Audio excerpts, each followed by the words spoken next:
Okay TBH Labs နေကြိုဆိုပါတယ်ကျွန်တော်တို့ခုရက်ပိုင်းမှာ laptop တွေကိုဗီဒီယိုတွေလုပ်ပေးနေတယ်ဒါပေမဲ့ laptop တွေကလုံးဝဈေးတွေခေါင်ခိုက်ပြီးတော့မျက်ရည်ကျလုပ်တဲ့ laptop ကြီးတွေဖြစ်နေတယ်ပေါ့နော်ဆိုတော့ဒီနေ့မှာကျတော့အဲ့လိုမဟုတ်တော့ဘူးဒီနေ့မှာ10သိန်းအောက် laptop တစ်လုံးကိုကျွန်တော်တို့ review လေးလုပ်ကြည့်မယ်ဒီနေ့ဗီဒီယိုဖြစ်မြောက်ရေးအတွက်ကိုတော့ IT Studio Laptop and Mobile ကနေပြီးတော့ကူညီပေးထားပါတယ်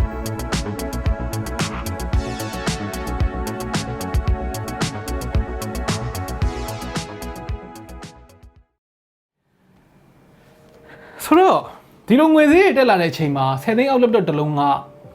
ဘာမှကောင်းကောင်းမွန်မွန်လုပ်လို့မရတော့ဘူးပေါ့နော်ဒါပေမဲ့ဒီ laptop ကတော့တော်တော်လေး hot တယ်လို့ကျွန်တော်တို့လက်တန်တယ်လို့ယူဆရတယ်ဒီကောင်ရဲ့နာမည်ကတော့ ASUS ရဲ့ Expertbook B1 ဒီကောင်နဲ့ငကိုတွေက office နဲ့ဒီ business test တွေအတွက်ရည်ရွယ်ပြီးထုတ်ထားတဲ့ budget laptop တွေပေါ့နော်ဒီ B1 က1400 C model ဈေးက9,400အဲ့ဒီဈေးမှာCore i3 11 Gen ရမယ် build quality အတန်တင်ကောင်းမယ် fingerprint ပါမယ်ဆိုတော့ရုံသုံးကြောင်သုံးပေါ့ပပအားလေးခံတဲ့ laptop တစ်လုံးရှာနေဆိုလို့ရှိရင်ဒီကောင်လေးကိုတစ်ချက်ကြီးတင်တယ် laptop ရဲ့တစ်ခုလုံးမှာသူက plastic body ကိုမှ lid cover ကြတော့ metal sensor material လေးလုပ်ထားတယ် plastic က cheap ဖြစ်တယ်လို့တော့မခံစားရပေမဲ့ flex ကတော့ဖြစ်တဲ့နေရာတော်တော်လေးများတယ်ပြောရရင် keyboard တစ်ခုလုံးကြီးကအားနဲ့ဖိလိုက်ရင်ကျုံသွားတာမျိုးရှိတယ်ဆိုတော့အရန်တော့အကျန်းခံမှုကိုမမျှော်လင့်နဲ့ပေါ့နော်budget laptop တစ်လုံးအနေနဲ့ကတော့ဒီလောက်ကခွင့်လွှတ်လို့ရတဲ့အနေအထားတစ်ခုမှရှိတယ် laptop ပေါ်ကနေတက်ထိုင်တာမျိုးမဟုတ်ဘူး laptop ကိုအားနဲ့ထုနေတာမျိုးမဟုတ်ဘူးဆိုလို့ရှိရင်တော့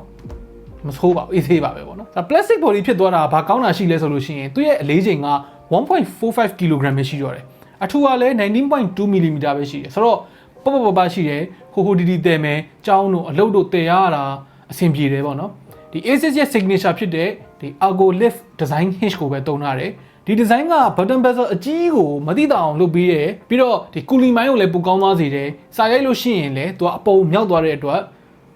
ပိုပြီးတော့ comfortable ဖြစ်တယ်ပေါ့နော်အထောက်အကူဖြစ်တယ်ပေါ့ဆိုတော့စာရိုက်တယ်ဆိုလို့သူ့ရဲ့ keyboard ကသူ့ဈေးမှာမထင်ထားရလောက်အောင်လေးကောင်းတယ်10သိန်းဝန်းကျင်ကျွန်တော်တို့စမ်းမှုသမျှ laptop keyboard တွေအကုန်လုံးထဲမှာဒီကောင်အကောင်းဆုံးပဲပုံမှန်ဒီဈေးမှာကြုံနေကြအကြီးနေတယ်မလားမရှိဖြစ်နေတဲ့ keyboard မျိုးမဟုတ်ဘဲနဲ့ feedback ကခက်တောင်းတင်းလေးနဲ့နှိမ့်ရတာတော်တော်လေးအရသာရှိတယ်travel ကလည်းတော့ရှိတဲ့လောက်ရှိတယ်ဆိုတော့စားရတာတိတ်ပြီးတော့မပင်မန်းဘူးပေါ့နော်ဒီ t-shirt လေးကမိုက်တယ် travel ကတော့သူက size ခက်သေးသေးလေးနဲ့ဒီ cheap ဖြစ်တယ်လို့ခံစားရတဲ့ plastic trackpad လေးပဲဒီ ASUS ရဲ့ထုံးစံအတိုင်းပဲ trackpad မှာ virtual number လေးထည့်ပေးထားတယ်ဆိုတော့ number သုံးဖို့လိုတဲ့သူတွေအတွက်ဒီ physical number လောက်တော့မကောင်းဘူးဆိုပေမဲ့ဟိုးပေါ်က number key တွေကိုရိုက်ရတာထက်စားလို့ရှိရင်တော့ပိုအဆင်ပြေနိုင်တယ်ပေါ့နော်တခုရှိတာကျွန်တော်တို့ရထားတဲ့ review နဲ့မှာဒီ virtual number ကပေါ်မလာဘူးဆိုတော့ဆိုင်မှာတစ်ချက်သေချာဆိုင်စမ်းပြီးတော့ဝယ်ရမှာပေါ့နော်နောက်ထပ်အားသာတစ်ချက်ကဒီဈေးမှာ fingerprint scanner ပါထည့်ထားတဲ့နေရာကလည်း power button ပါပဲဆိုတော့ webcam မှာလည်းအဖွင့်ပိတ်လို့ရတဲ့ဒီ physical security switch လေးပါတယ်တိတ်နဲ့ကတ်ထားကြမလို့တော့ဘူးပေါ့အောက်ဖက်ချမ်းမှာ speaker cut out သေးလေးတွေနဲ့ down fairing speaker နှစ်ခုပါတယ်အတန်းကတော့အရင်ကြီး clear ဖြစ်နေတာမျိုးမဟုတ်ပေမဲ့ကျတဲ့လောက်တော့ကျတယ်ပေါ့နော်ပုံမှန်ရုပ်ရှင်ကြည့်တာဘာညာလောက်တော့ကတော့လုံလောက်တယ်တချင်းတွေပါတယ်နားထောင်ဖို့ကိုတော့အဆင်မပြေတော့ဘူးကြီးများတယ်ပေါ့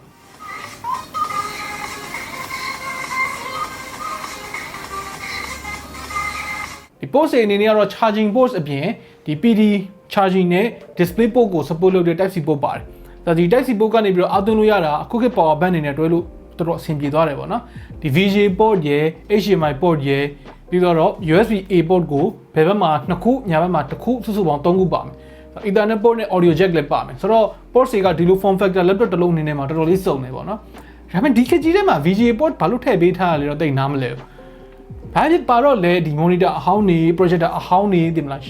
ရုံသုံးကြောင်းသုံးရုံနေကြောင်းနေမှာတွေးနေကြ display အစုပ်ကြီးတွေ projector အစုပ်ကြီးတွေနဲ့သုံးလို့ရတယ်ဒီမျိုးတော့မိုက်တယ် display ကတော့ဒီ laptop ရဲ့အားသာချက်မဟုတ်ဘူးသူက14လက်မကိုမှ 720 display NTSC 45 ရာခိုင်နှုန်း sRGB 52 ရာခိုင်နှုန်းဆိုတော့ပုံမှန် 1080p display ကြည့်နေကြသူတွေအတွက်ကတော့သဘောကျမှာမဟုတ်ဘူးဒီ laptop ကအလုပ်အတွက်ကြောင်းအတွက်entertainment အတွက်မဟုတ်ဒါမှမဟုတ်color မှန်ဖို့လိုတဲ့ creative work တွေပါညာအတွက်ဆိုလို့ရှိရင်လည်းဒီ laptop ကခင်ဗျားတို့မဟုတ်တခြားသူတွေအတွက်ကတော့ဒီ display ကိုလက်ခံနိုင်လိမ့်မယ်လို့ထင်တယ် brightness ကတော့266 nits ပဲရှိတယ်ဆိုတော့ outdoor မှာတော့ maintain လေးဖြစ်နေမှာပေါ့နော်တိတ်အဆင်မပြေဘူး performance အတွက်ကတော့ Core i3 115G4 အဲ့ဒီကောင်သုံးထားတယ်အရင် performance ကောင်းတဲ့ processor မဟုတ်ပေမဲ့သူရည်ရွယ်ထားတဲ့ office နဲ့ ဒီ online learning အတွက်ကတော့ကောင်းကောင်း capable ဖြစ်တယ်ပေါ့နော်